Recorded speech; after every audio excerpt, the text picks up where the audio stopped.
Qatar में अजीमुशान मसाजिद गैर मुल्की शायकीन की तवज्जो का मरकज बन गई। फीफा वर्ल्ड कप के लिए आने वाले सयाह मसाजिद की तामीरात की तारीफ किए बगैर ना रह सके। नमाजियों और मौज़िन को अजान देते हुए तस्वीर और वीडियोस भी बनाई। शायकीन का कहना है कि मस्जिद में बहुत सुकून और तहफ़्फ़ुज़ का एहसास हुआ।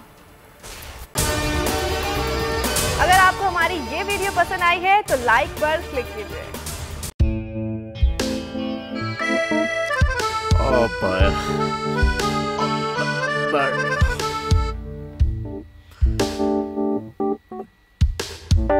इंतशार से निकलने का वाहिद हल इंतखाबात हैं।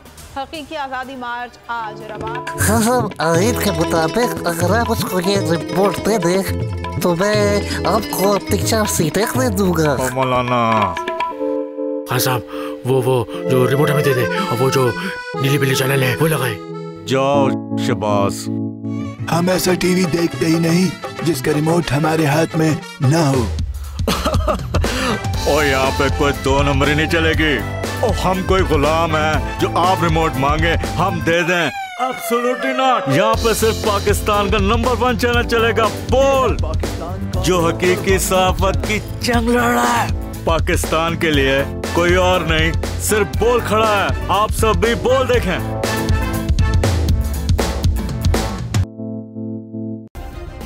सब्सक्राइब करें और बेल दबाएं ताकि कोई खबर रह न जाए।